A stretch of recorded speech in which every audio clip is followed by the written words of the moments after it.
Paul Pearson here. This is the 49th installment promoting my doctrinal book, Authority, Rightly Divide the Word of Truth.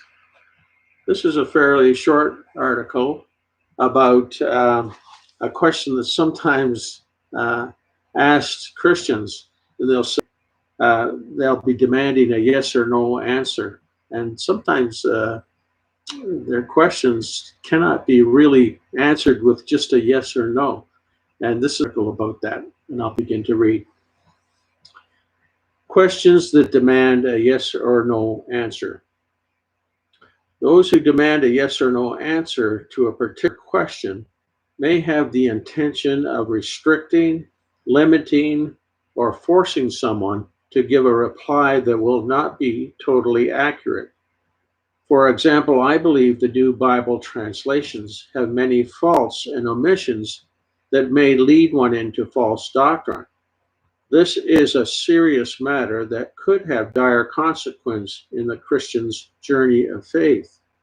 So if someone were to ask any question challenging my firm belief in the King James Bible being God's pure, preserved word, then my answer should not be restricted to a simple yes or no, which may not give the whole truth of the matter.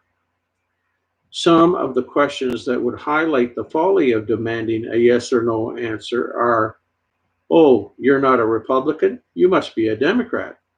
Oh, you don't drink Pepsi? You must drink Coke. Oh, you're not a Calvinist? You must be an Arminian. And one final question. Oh, you have reservations of the purity of new Bible translations? You must be a King James only Bible believer. This I will say yes to, simply because I have believed God and his promise of the purity and preservation of his every word.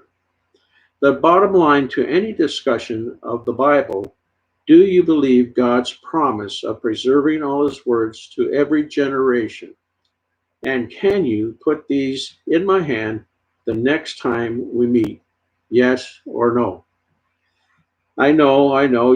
Most people will dance around this question more adept than Danny Kaye.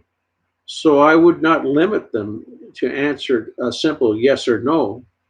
I will just ask them, as a Bible believing Christian, do you see the importance of having all of the words of God? And you can give any kind of detailed answer to this that you want. And I look forward to hearing from you. And I ended this little note with yours in Christ, Paul. Um, those who are trying to trick us into a yes or no answer when a lot of questions are not, are not as simple as that. And we shouldn't be restricted to a simple yes or no on some of the more controversial and complex questions. We know that when Jesus was asked questions trying to trap him, he turned the question right around to the people that were trying to trick him. And we should be wary of those who would try to restrict us to a simple yes or no answer. And I thank you for listening, and we'll see you again next time, God willing.